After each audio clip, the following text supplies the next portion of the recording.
لله الحمد لله وكفى وسلام على عباده الذين اصطفى خصوصا على أفضلهم وخاتم النبيين محمد الأمين وعلى آله وصحبه أجمعين.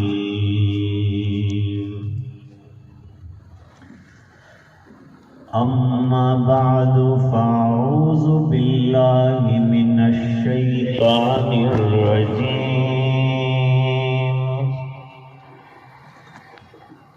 بسم الله الرحمن الرحيم.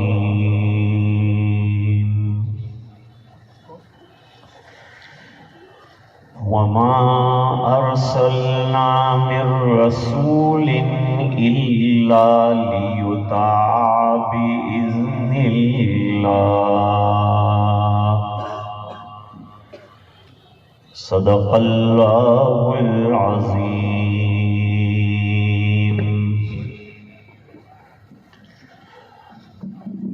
وقال النبي صلى الله عليه وسلم: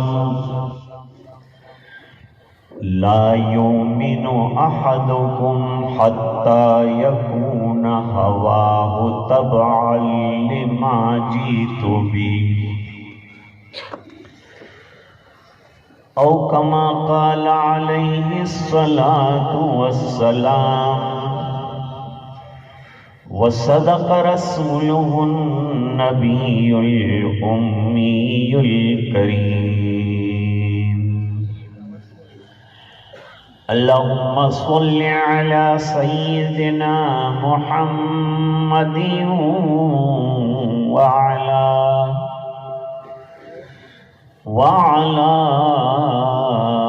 آل سيدنا محمد وبارك وسلم.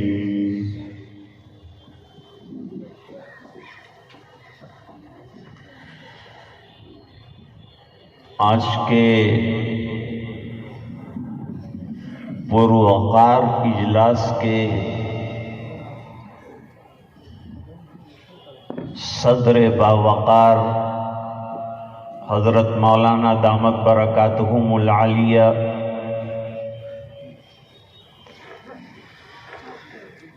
دیگر شہنشین پر اور سامنے کرسیوں پر تشریف فرما حضرات علماء کرام،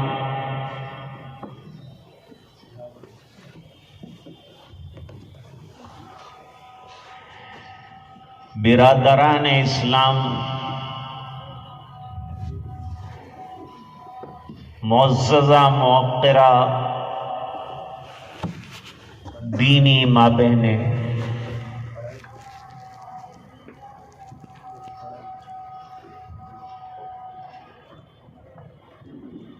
ایک آیت کریمہ کا ٹکڑا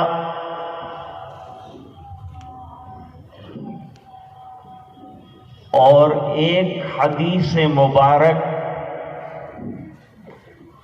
آپ کی خدمت میں پیش کی.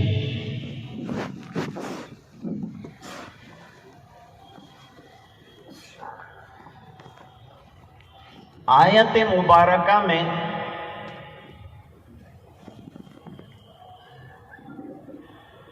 حق تعالی شانہ نے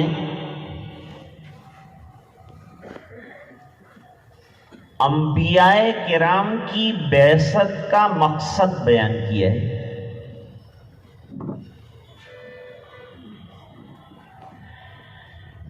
کہ حضرات انبیاء علیہم السلام کو کیوں مبعوث کیا جاتا ہے.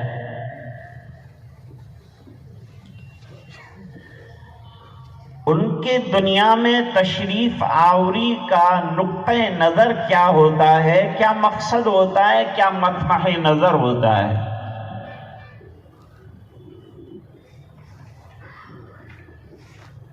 اتنی جانفشانی، اتنے مجاہدات، اتنی محنتیں، اتنی مشقتیں برداشت کرتے ہیں، کیوں؟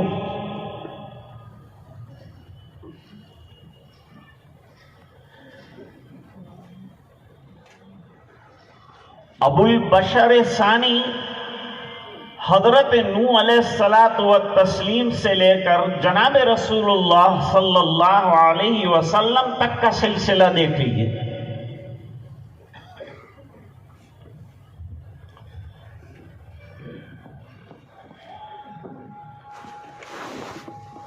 سرکار کی بعثت کا ایک اور مقصد بھی اللہ تعالیٰ نے قرآن کریم میں بیان فرمایا ہے۔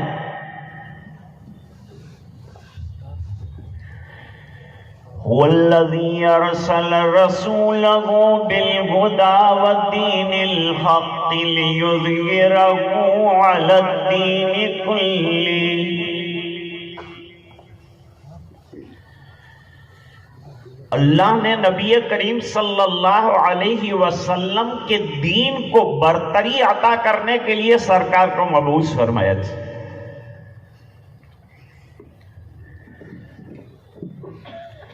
آج مسلمانوں میں مایوسی ہے کہ دین مٹ رہا ہے، دین ختم ہو رہا ہے، اور تاریخ پر اگر آپ نظر ڈالیں اور روزانہ کے اخبار پڑھیں تو آپ کو معلوم ہوگا کہ روزانہ مسلمانوں کی تعداد میں اضافہ ہو رہا ہے۔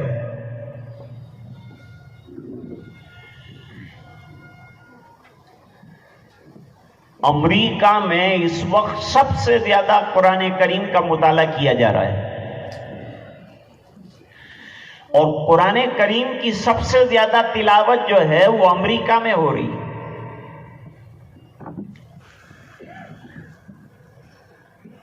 حدیث شریف میں بڑا عجیب مضمون بیان فرمایا ہے کہ اگرچہ یہ دنیا پیچھے پڑ جائے گی کہ اسلام کو ختم کرے اور مسلمانوں کو مٹائے، لیکن جو شجر اللہ نے لگایا ہے وہ بلند ہوتا ہی جائے گا، اور اس کی سربلندی کو کوئی روک نہیں سکتا۔ حالات کتنے بھی ناسازگار ہو جائیں، لیکن ایک جماعت اللہ تعالی ہمیشہ جو ہے حق والوں کی قائم رکھیں گے تا قیامت وہ کام کرتی رہے گی۔ یہ جماعت کون سی ہوگی؟ محققین نے لکھا کہ وہ اہل سنت والجماعت۔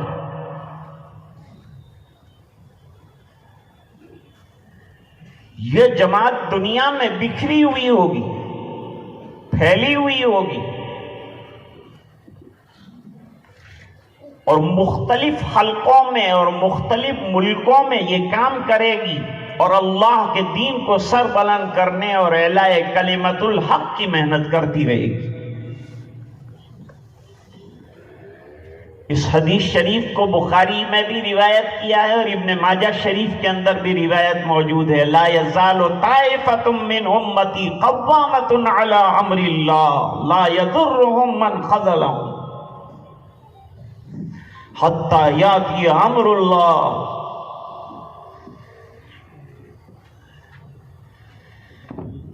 تو اب یہ کہنا چھوڑ دیجئے کہ دین ذلیل ہو رہا ہے، ہم ذلیل ہو رہے ہیں۔ دین ذلیل ہونے کے لیے نہیں آیا، مسلمان ذلیل ہونے کے لیے نہیں آیا، سر بلندی ہمارے ہاتھ میں ہے۔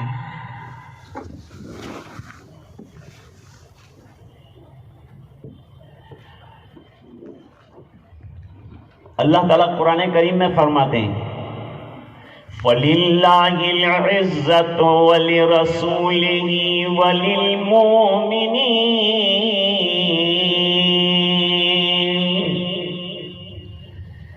عزت اللہ کے لیے ہے، اس کے رسول کے لیے ہے، اور رسول کے نام لیوا اور مت والوں کے لیے۔ اگر ہماری زندگیاں دین پر آ جائے، سب سے زیادہ ضرورت اگر ہے تو ہم کو دین کی ضرورت ہے، اور لوگ کہتے ہیں قرآن کریم پرانی کتاب ہے، اور میں کہتا ہوں یہ ایک ہی پرانی کتاب ایسی ہے کہ جتنا زمانہ آگے بڑھ رہا ہے یہ جوان ہو رہی ہے، اور دنیا کو اس کی ضرورت محسوس ہو رہی ہے۔ آج دنیا کو ایٹم بم اور ہائیڈروجن بم کی ضرورت نہیں ہے۔ میرے والد صاحب رحمت اللہ علیہ فرماتے تھے کہ آج دنیا کو قرآن کریم کی ضرورت ہے۔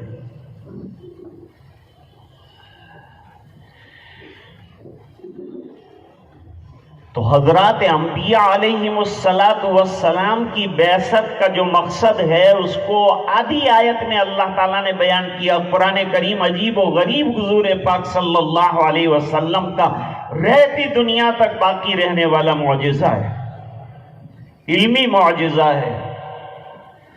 سرکار معلم بن کر تشریف لائے ہیں اور آپ کا معجزہ جو دیا گیا ہے وہ بھی علمی ہے۔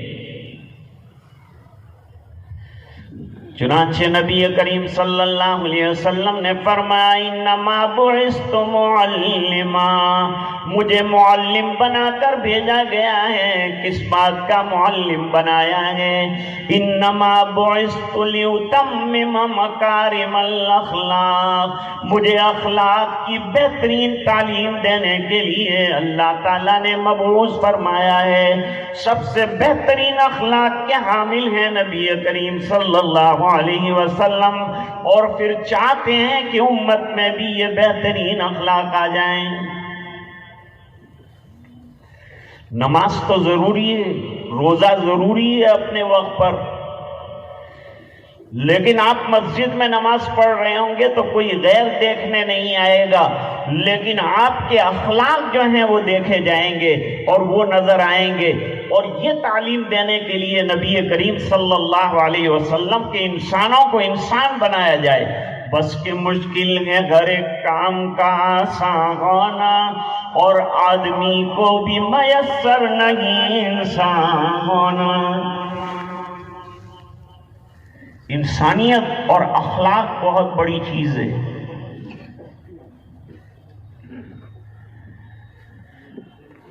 تو اللہ تعالیٰ نے عجیب آدھی آیت قرآن، عجیب معجزہ اور عجیب معجز کلام ہے۔ فرماتے ہیں وَمَا أَرْسَلْنَا مِن رَّسُولٍ إِلَّا لِيُطَاعَ بِإِذْنِ اللَّهِ، ہم رسولوں کو اس لیے بھیجتے ہیں کہ اللہ کی اجازت سے ان کو فالو کیا جائے، ان کی ڈگر پر چلا جائے۔ نقشے قدم نبی کے ہیں جنت کے راستے، اللہ سے ملاتے ہیں سنت کے راستے۔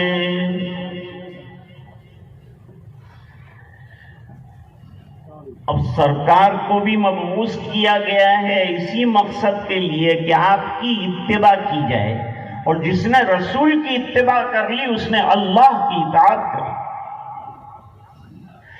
فرماتے ہیں من یطع الرسول فقد اطاع اللہ،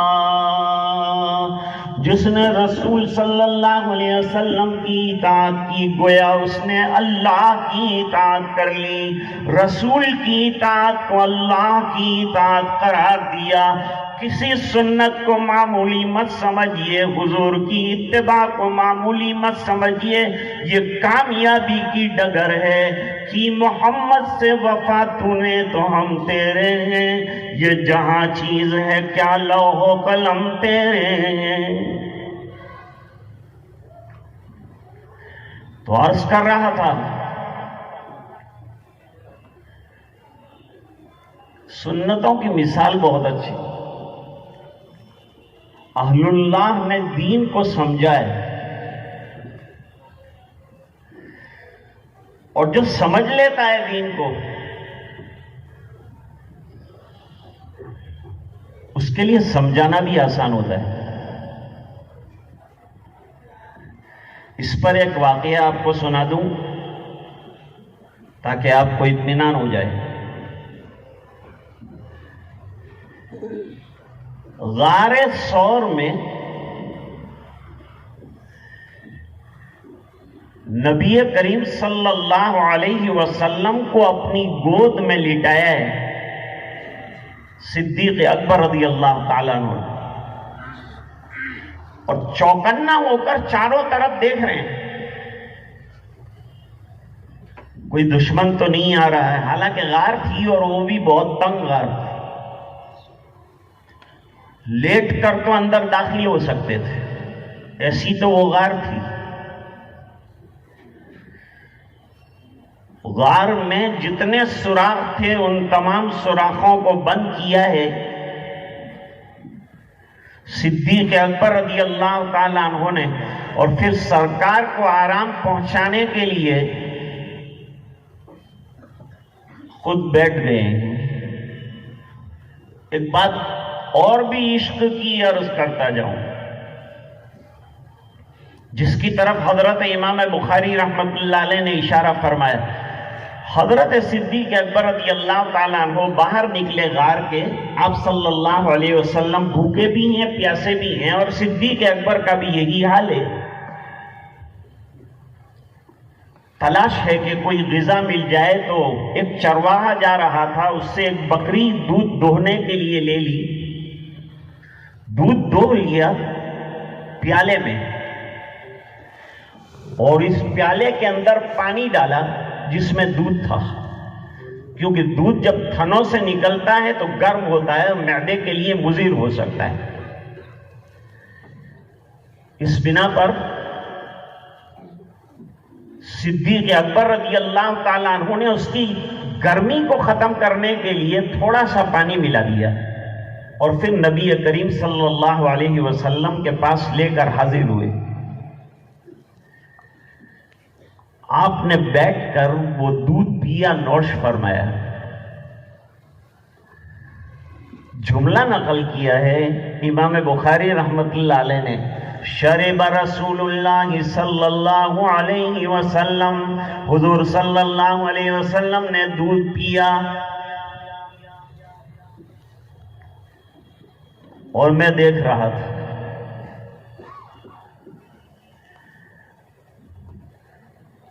اب جملہ سنو، شرب رسول اللہ صلی اللہ علیہ وسلم حتی رضیتو، یہاں تک کہ میں سرکار کے دودھ پینے سے راضی ہو گیا۔ اس کو عشق کہتے ہیں، اس کو محبت کہتے ہیں کہ پیے میرے آقا اور خوش ہو جائیں ابو بکر رضی اللہ تعالیٰ عنہ۔ یہ محبت ہے، یہ عشق ہے۔ پروانے کو شمع اور بلبل کو پھول بس، اور صدیق کے لیے خدا کا رسول بس۔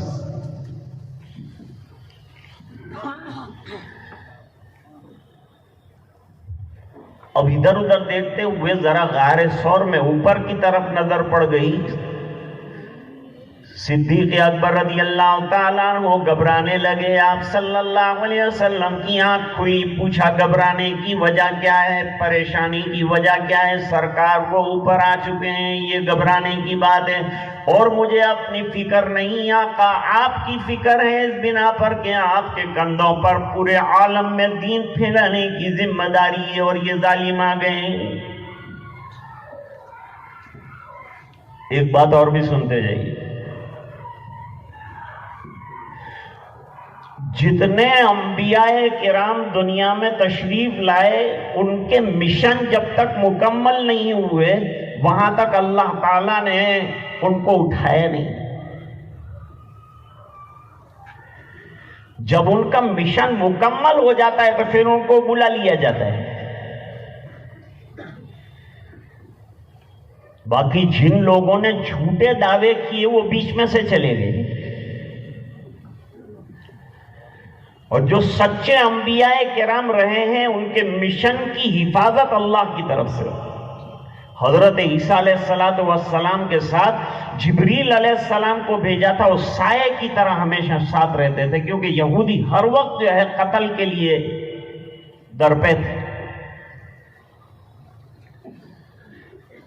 اور نبی کریم صلی اللہ علیہ وسلم کے لیے تھوڑی دیر سے اعلان ہوا، یا ایھا الرسول بلغ ما انزل الیک من ربک وَإِن لَّمْ تَفْعَلْ فَمَا بَلَّغْتَ رِسَالَتَهُ وَاللَّهُ يَعْصِمُكَ مِنَ النَّاسِ۔ اللہ تعالیٰ آپ کے لوگوں سے حفاظت فرمائیں گے، کوئی آپ کا بال بھی کا نہیں کر سکتا۔ دشمنوں کے نرغے میں بھی حق بات کہنے کے لیے آپ تیار رہیں، ذرا بھی نہ گھبرائیں۔ ایسے نیڈر ہو کر نبی کریم صلی اللہ علیہ وسلم نے دین کا کام کیا ہے۔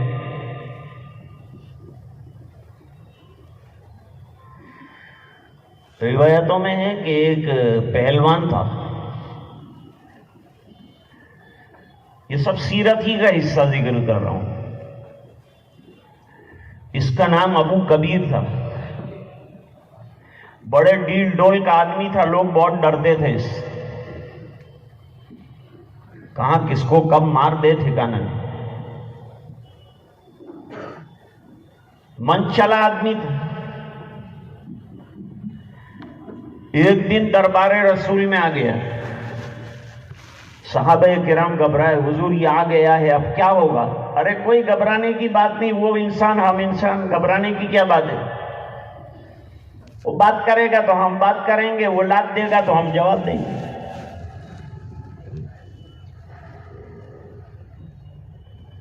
اس نے آ کے کہا کہ آپ دعوت کس بات کی دیتے ہیں؟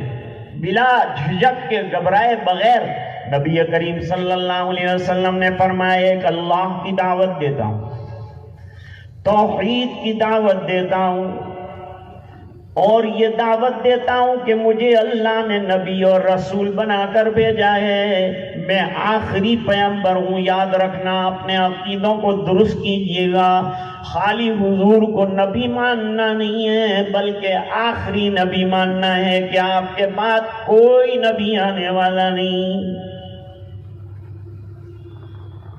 اور کیا دعوت دیتے ہیں؟ آپ نے فرمایا نمازوں کی دعوت دیتا ہوں، 24 گھنٹے میں 5 نمازیں ادا کرنی ہے، اگر مال ہو تو زکوٰۃ کا حکم دیتا ہوں۔ یہ سب احکام اللہ کی طرف سے آئے ہیں، اور دعوت دیتا ہوں پاک دامنی کی، اور اپنے آپ کو گناہوں سے بچانے کی دعوت دیتا ہوں، عفاف کی دعوت دیتا ہوں، صلہ رحمی کی دعوت دیتا ہوں۔ اچنبے میں پڑ گیا، آپ کی دعوت تو نہایت عمدہ ہے، پھر لوگ کیوں مخالفت کرتے ہیں؟ بھائی حق کے دشمن تو ہیں، حق کے دشمنوں کی کیا کمی ہے؟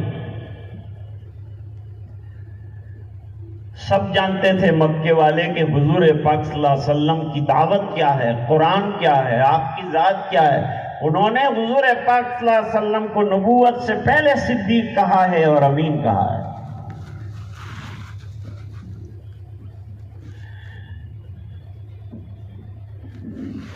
ٹھیک ہے، میں آپ کا دین قبول کرنے کے لیے تیار ہوں، دین کا کام کرنا کیسے ہوتا ہے یہ سیکھنا ہے، انبیاء کرام کیسے دین کا کام کرتے ہیں، علماء اس طرح سے کام کریں، حکمت کے ساتھ کام کرنا۔ ادعو الى سبیل ربک بالحکمت والموعظۃ الحسنۃ وجادلہم باللتی ہی احسن۔ اس نے کہا کہ میں دین قبول کر لوں لیکن 2 شرطوں کے ساتھ۔ ایک شرط تو یہ ہے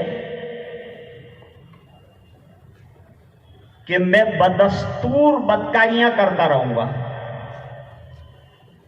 بدکاری سے تو اسلام نے بہت بچنے کے لیے فرمایا وَلَا تَقْرَبُوا الزِّنَا إِنَّهُ كَانَ فَاحِشَةً وَسَاءَ سَبِيلًا۔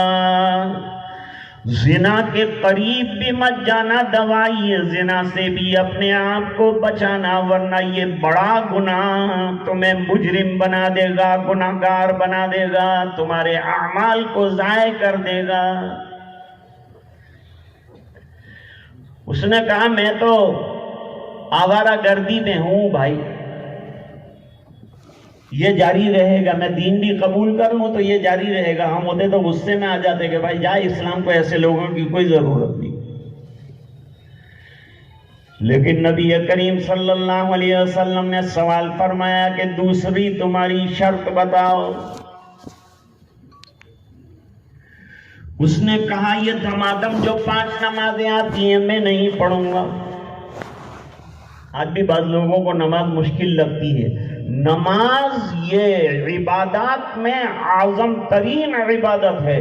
جتنی عبادات ہیں ان تمام کا خلاصہ نماز ہے. اور یہ جو آج بے حیائیاں اور عریانیت نظر آتی ہے دنیا میں، اگر اللہ کی قسم لوگ نماز پڑھنے والے بن جائیں، ماں بہنیں نماز پڑھنے والی بن جائیں، ان کی عریانیت ختم ہو جائے. اللہ قرآن میں فرماتے ہیں ان الصلاۃ تنہی عن الفحشاء والمنکر، نماز گناہوں کے کام سے روکنے والی ہے، بے حیائیوں سے روکنے والی ہے، عریانیت سے روکنے والی. سدھر جائے گا جوان، مسجد میں آنے والا بن جائے.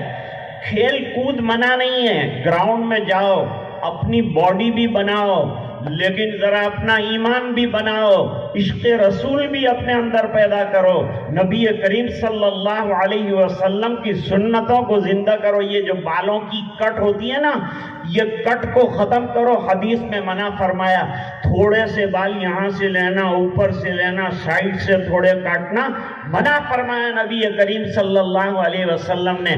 بال کاٹو تو سب طرف سے برابر کاٹو. حضور پاک صلی اللہ علیہ وسلم نے 3 طریقے بال کاٹنے کے بیان فرمائے ہیں اور حدیثوں کے اندر اس کا تذکرہ ہے. آپ کے پاس علماء ہے، امراوتی علماء کا شہر ہے اور چاروں طرف علماء ہے. کبھی رجوع کیجئے، علماء سے پوچھئے.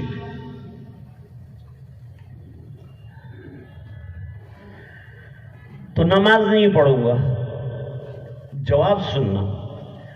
حضور پاک صلی اللہ علیہ وسلم نے فرمایا کہ ابو کبیر تمہاری بہنیں ہیں؟ کہا جی ہاں ہے. والدہ بھی زندہ ہے؟ کہا والدہ بھی حیات. بیٹیاں ہیں؟ کہا بیٹیاں بھی جوان. پھر بھی یہ بدکاری. اگر تمہاری بہو بیٹی پر کوئی غلط نظر ڈالے تو کیا کرو گے؟ کہا نہیں برداشت نہیں کر سکوں گا، میں تو پہلوان آدمی ہوں، ٹکڑے کر کے رکھ دوں گا. میں کہے کا برداشت کرتا تھا اس کو. تو کہا جب آپ کسی کی بہو بیٹی خاتون پر نظر ڈالتے ہیں تو اس کے دل پر کیا گزرتی ہوگی، اس کو بھی کبھی سوچا ہے؟ یا اس کو پتا چلے گا تو کیا ہوگا، یہ سوچا ہے؟ آپ قوم کے سردار ہیں، میرے اشارے کو سمجھیں. سمجھ گیا. بہت سمجھدار تھا، بدکار تھا لیکن سمجھدار تھا. ابو کبیر نے کہا اپنا ہاتھ بڑھائیے، میں سچی توبہ کرنے کے لیے تیار ہوئی ہوں. کام کیا ہے. نبی کریم صلی اللہ علیہ وسلم نے خالی غصوں سے کام نہیں چلتا، حکمت سے چلتا ہے.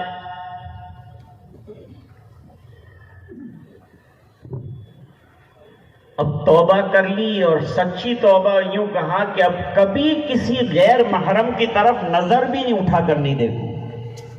یہ 1 منٹ کی تعلیم کا اثر ہے، نبی کریم صلی اللہ علیہ وسلم کی باتوں کا اثر ہے. اور پھر جب اس نے پوری طرح سے اقرار کر لیا دین کا، تو اب وہ دوسری شرط ہے، اس کے بارے میں نبی کریم صلی اللہ علیہ وسلم نے کیا فرمایا؟ لا خیر فی دین لا صلاۃ فیہ. اس دین میں کیا بھلائی ہے جس کے اندر سے نماز نکال دی جائے. اگر ہماری زندگی سے نماز ہی نکل گئی تو رہ کیا جاتا ہے؟ اس سے تو ہم مسلمان ہیں. رہ گئی رسم ادا روح بلالی نہ رہی، فلسفہ رہ گیا تلقین غزالی نہ رہی، مسجد مرثیہ خواہ نمازی نہ رہے، یعنی وہ صاحب اوصاف حجازی نہ رہے.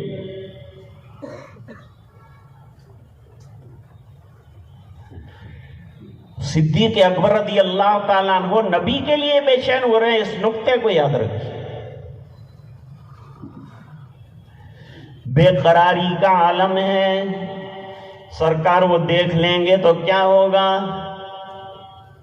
حضور پاک صلی اللہ علیہ وسلم نے ذرا بھی موومنٹ نہیں فرمائی، بے قراری کا اظہار نہیں فرمایا، جیسے لیٹے ہوئے تھے ایسے ہی لیٹے رہے، بے چینی اور خوف و ہراس کا کوئی احساس اور کوئی شائبہ سرکار کے چہرے پر اور جسم میں نظر نہیں ہے۔ اتنی ڈرانے والی بات ہے، وہ گرفتار کر لیں گے، پکڑ کے لے جائیں گے، کیا ہوگا کیا نہیں ہوگا، لیکن آقا آرام سے لیٹے ہوئے ہیں اور فرمایا ابو بکر یہ بتاؤ کہ ہم لوگ یہاں جو آئے ہیں غار ثور تک پہنچے ہیں، اپنی مرضی سے آئے ہیں یا اللہ کے حکم سے آئے ہیں؟ ابو بکر نے کہا نہیں، ہم تو پہلے بھی آنا چاہتے تھے لیکن اللہ کا حکم جب تک نہیں آیا ہجرت نہیں کی، اب ہجرت کی اجازت ملی تو ہم لوگ چلے ہیں، اللہ کا حکم پورا کر رہے ہیں اس لیے چلے ہیں۔ فرمایا جو اللہ کے احکام کو پورا کرتا ہے اللہ اس کا مددگار ہوتا ہے، تو اللہ کی مدد ہمارے ساتھ ہے، گھبرانے کی کوئی ضرورت نہیں۔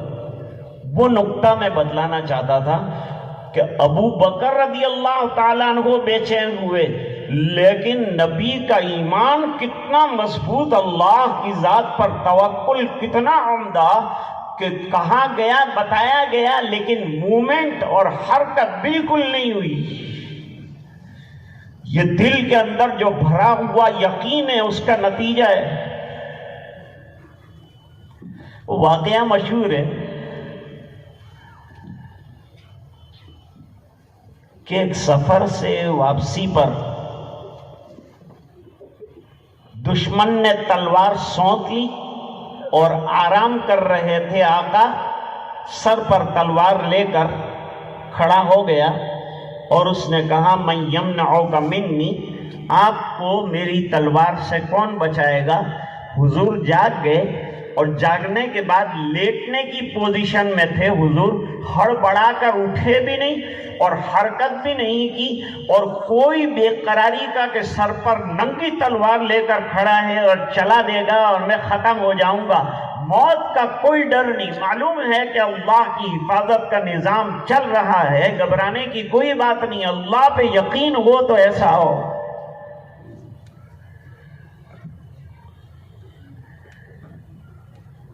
تین مرتبہ، ایک روایت میں 3 مرتبہ ہے اور ایک روایت میں 1 مرتبہ ہے، اس کے سوال کا جواب دیا من یمنعک منی، میری تلوار سے تمہیں کون بچائے گا؟ جواب میں بڑے اطمینان اور آرام کے ساتھ سرکار نے فرمایا اللہ، آج یہی اللہ ہمارے ساتھ ہو جائے نا اور ہم اللہ والے بن جائیں تو اللہ ہمارے بیڑے پار فرمائے گا، اور گھبرانے کی اور مایوس ہونے کی کوئی ضرورت نہیں۔ اللہ تعالیٰ نے وہاں بھی سکینہ نازل فرمائی دی، فانزل اللہ سکینتہ علیہ وَأَيَّدَهُ بِجُنُودٍ لَّمْ تَرَوْهَا وَجَعَلَ كَلِمَةَ الَّذِينَ كَفَرُوا السُّفْلَىٰ وَكَلِمَةُ اللَّهِ هِيَ الْعُلْيَا وَاللَّهُ عَزِيزٌ حَكِيمٌ۔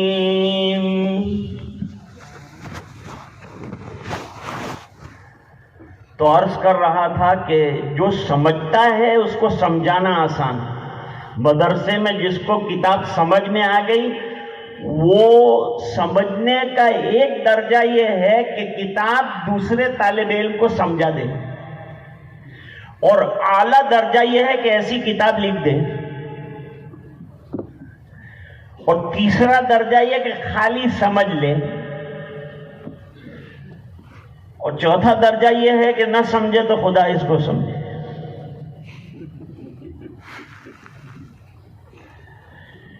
بہرحال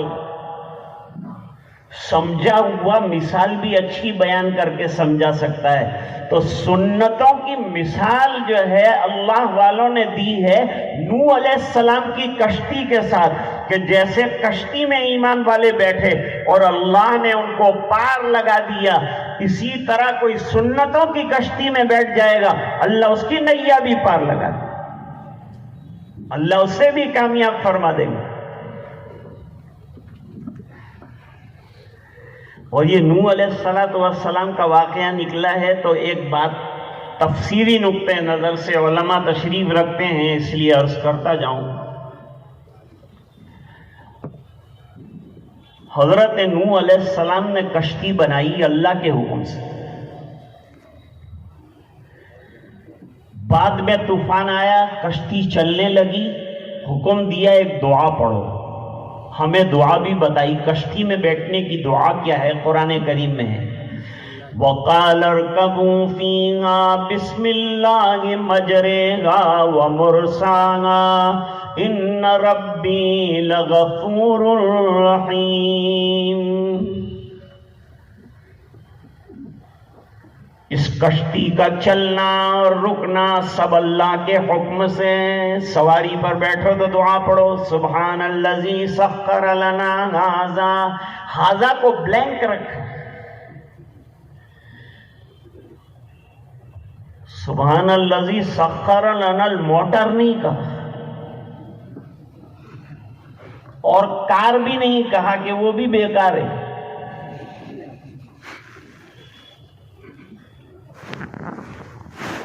دو علماء آپس میں ملے، اجتماع تھا. جب ختم ہوا اجتماع، دونوں کی ملاقات ہوئی.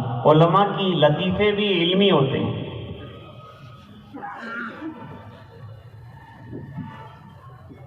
انہوں نے کہا کہ آج میرے پاس کار نہیں ہے، تو دوسرے نے کہا کہ آج آپ بیکار ہیں. تو انہوں نے کہا کہ بیکار تو ہوں لیکن بے بس نہیں ہوں.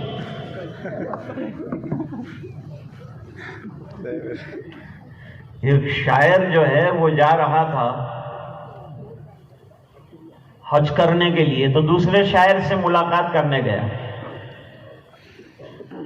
تو دوسرے شاعر نے اپنی شاعرانہ زبان میں اعتراض کیا، خدا تو ہر جگہ ہے، کعبہ کیوں چلے زاہد. خدا تو ہر جگہ ہے، کعبہ کیوں چلے زاہد. خدا سے ملنا ہے یا خدا کے گھر سے ملنا ہے. انہوں نے فوراً جواب دیا، خدا تو ہر جگہ ہے، کعبہ اس لیے چلے زاہد. خدا سے ملنا ہے لیکن خدا کے گھر میں ملنا ہے. جواب یہ دیا. تو عرض کر رہا تھا کہ دعا ہر وقت کی بتائی، سبحان الذی سخر لنا ھذا. ہوائی جہاز آئے گا، اس سے آگے آئے گا، اس سے آگے آئے گا، قیامت تک جتنے نئے ویکلز آئیں گے سب کے لیے یہی دعا چلے گی. نئی دعا کی ضرورت نہیں. قرآن ایور لاسٹنگ ہے. For every time and for everyone and for every generation till the day of Qiyamah. قرآن کریم ایسی کتاب ہے for the entire mankind, پوری انسانیت کے لیے. Until the day of judgment, قیامت کے دن تک، جب تک قرآن کریم باقی ہے یہ دعا باقی رہے گی اور یہی پڑھنا ہے. دعا بتا دی کہ دعا پڑھ لو، بیٹھ جاؤ، پہنچ جاؤ گے. ساحل پر لنگر انداز ہو جائے گی آپ کی کشتی. یہ طوفان میں بھی سفینہ نوح چلا اور دعا پڑھی گئی اور اللہ تعالیٰ نے پار لگا دیا. فخر الدین رازی رحمت اللہ علیہ بہت بڑے مفسر ہیں اور بہت بڑے محقق ہیں، اور عجیب تفسیر انہوں نے لکھی ہے. جتنے اعتراضات ہو سکتے ہیں وہ سب کے جوابات انہوں نے دے دیے ہیں.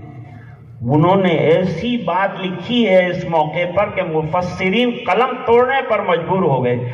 انہوں نے عجیب بات لکھی، فرمایا آدھی بسم اللہ پڑھی حضرت نوح علیہ السلام نے، بسم اللہ بس اتنا مجرہا و مرساہا، اور اللہ تعالیٰ نے بیڑا پار لگا دیا، اور اس امت کو اللہ تعالیٰ نے پوری بسم اللہ الرحمن الرحیم دی ہے۔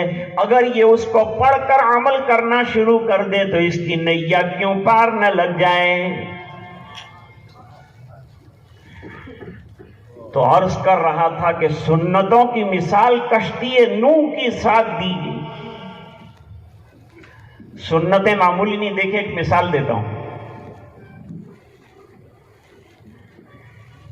چاول کا ایک دانہ، چاول کا ایک دانہ دسترخوان پر گر گیا، آپ نے سنت سمجھ کر کہ میرے آقا نے گرے ہوئے دانے کو کھانے کے لیے کہا ہے، اس لیے اٹھایا اور کھا لیا۔ ایک دانے کا کوئی ویلیو ہے؟ کوئی ویلیو نہیں ہے، دنیا میں کوئی ویلیو نہیں۔ ایک دانہ کسی کا چوری ہو جائے تو اس کا اعلان نہیں کیا جائے گا، نہیں تو سزا ملے گی۔ ایک دانے کی کوئی حیثیت نہیں ہے، گم ہو جائے تو کوئی ڈھونڈتا نہیں ہے۔ لیکن یہی دانہ اس کے ساتھ نسبت رسول اللہ صلی اللہ علیہ وسلم لگ جائے اور اس کو کھا لے تو یہ دانہ اتنا قیمتی بن جاتا ہے کہ کھانے والے کو جنت میں پہنچا دیتا ہے، اسے کمال تک پہنچا دیتا ہے۔ عشق اپنے اندر پیدا کیجئے، سنتوں سے عشق رسول پیدا ہوگا، اور عشق رسول سے سنتیں زندگیوں کے اندر آئی۔ اسی کے لیے اللہ تعالیٰ نے انبیاء کرام کو مبعوث کیا ہے کہ یہ راستہ اور یہ ڈگر کامیابی کی ڈگر ہے، اس پر چلتے چلے جاؤ۔ حضرت مولانا رشید احمد گنگوہی رحمت اللہ علیہ بڑے بزرگوں میں سے ہیں اور بڑے علماء جلیل القدر، 10 سال تک دورہ تنے تنہا پڑھایا علماء کو، کتب ستہ تنے تنہا پڑھاتے تھے، بڑا کام ہے۔ ایک دن سبق پڑھا رہے تھے، ایک اجنبی آیا، وہ اجنبی نے آ کر جو ہے 3-4 کھجوریں حضرت کی خدمت میں پیش کی اور کہا کہ سرکار کے دیار مدینے سے لایا ہوں۔ حضرت نے سبق بند کر دیا، حدیث کا سبق ہو رہا تھا، بھائی سبق رک جائے گا، سبق بند کرو، کتابیں بند کر دو، اور اپنے خادم سے کہا یہ بہت بڑا تحفہ اور بہت بڑا ہدیہ آیا ہے، لہذا اس کی قدر کی جائے، اور ہمارے مخصوص جو ملنے والے ہیں ان کی فہرست تیار کی جائے۔ 30 آدمیوں کی فہرست تیار کی گئی، کہا یہ 3 کھجور جو ہے ان کے اندر تقسیم کرنا ہے۔ ارے 3 کھجور 30 آدمیوں میں، اونٹ کے منہ میں زیرہ ملے گا کیا کسی کو؟ وہ بیچارے طالب علم کی زبان سے یہ جملہ نکل گیا کہ اس میں کیا کسی کو ملنا ہے؟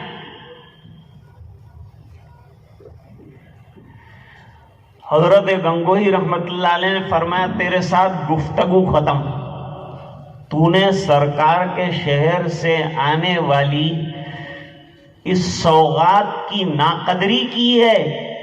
تو جانتا ہے اس کا ویلیو کیا ہے، اس کی قیمت کیا ہے؟ ایک طرف ہیروں کا ڈھیر رکھ دیا جائے اور دوسری طرف مدینے کی کھجور کی گٹلی رکھ دی جائے تو میں گٹلی لے لوں گا، ہیروں کو لات مار دوں۔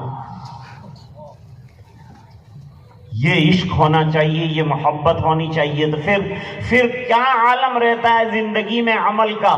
22 سال تک حضرت گنگوہی رحمت اللہ علیہ کی تکبیر تحریمہ نہیں گئی۔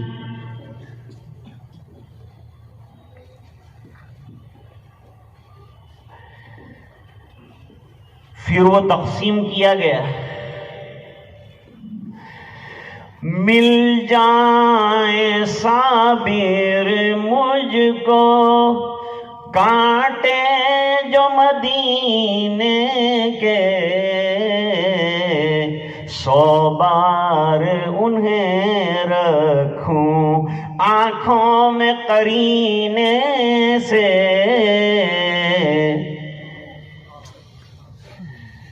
یہ محبت ہے، یہ عشق ہے، یہ سنتوں کا اہتمام ہے. آج میں نے آپ کے سامنے گفتگو شروع کی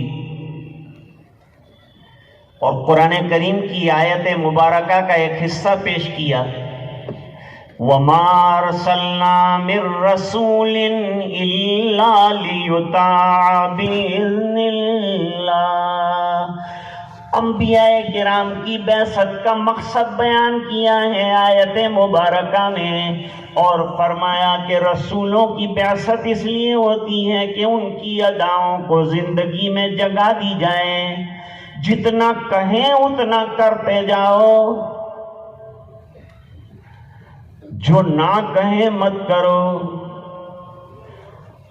غزوہ خیبر کے موقع پر حضور پاک صلی اللہ علیہ وسلم نے لکیریں بنائی تھیں. ایک لکیر بنائی چٹان کے پاس سے، صحابی اس کے اوپر کدال لگا رہے ہیں، کدال اچھٹ کر واپس آ جاتی ہے. لوگوں نے کہا کدال ٹوٹ جائے گی، بھائی لائن سے ذرا ادھر ہٹ کر ذرا کھودو نا، اور ادھر ہٹ کر ذرا کھودو نا. بالکل لائن پر تم دیکھتے ہو کہ پتھر ہے اور اچھل کر کلہاڑی واپس آ رہی ہے، پھر بھی وہ اسی پہ مارتے جا رہے. فرمایا میرے محبوب کا بنایا ہوا لکیر ہے، یہ 10 کدالیاں ٹوٹ جائیں گی تو ٹوٹ جائیں گی، لیکن میرے نبی کی لائن نہیں ٹوٹ سکتی. آج کی بات کو اسی پر ختم کرتے ہیں اور ایک بار پھر وہ شعر دہراتے ہیں کہ کی محمد سے وفا تو نے تو ہم تیرے ہیں، اور یہ جہاں چیز ہے کیا لوح و قلم تیرے ہیں. میں حضرت مولانا عبد المصور صاحب کا شکر گزار ہوں کہ انہوں نے مجھے حکم دیا اور حاضر ہونے کی سعادت بخشی. اتنا بہترین پروگرام تھا، اور راندیر تشریف لائے، اور راندیر تشریف لانے کے بعد جو ہے دعوت دی، اور مولانا افسر صاحب اور مولانا بابا میاں صاحب ان دونوں حضرات نے تائید کی. بعد میں مولانا یوسف صاحب نے بھی فرمایا کہ نہیں، ان کی دعوت کو قبول کیا جائے. تو ان حضرات نے حکم دیا، اس حکم پر جو ہے حضرت کی بات کو مان لیا، اور آپ حضرات کی خدمت میں جو ہے حائل ہوا، حاضر ہوا، اور برداشت کرنے کی آپ کو نوبت آئی. اتنے دیر تک جو ہے سما خراشی کی ہے، لیکن بات سب میرے آقا کی ہے، اس لیے یہ بڑا مقدس موقع تھا. وہ زبانیں بھی بڑی مبارک ہیں کہ جس کے اوپر مدح رسول صلی اللہ علیہ وسلم آ جائے، اور وہ کان مبارک ہیں جس سے حضور پاک صلی اللہ علیہ وسلم کا ذکر مبارک سنا جائے، اور وہ زندگیاں نہایت مبارک ہیں جو سنتوں سے آراستہ ہو جائیں. وآخر دعوانا الحمدللہ رب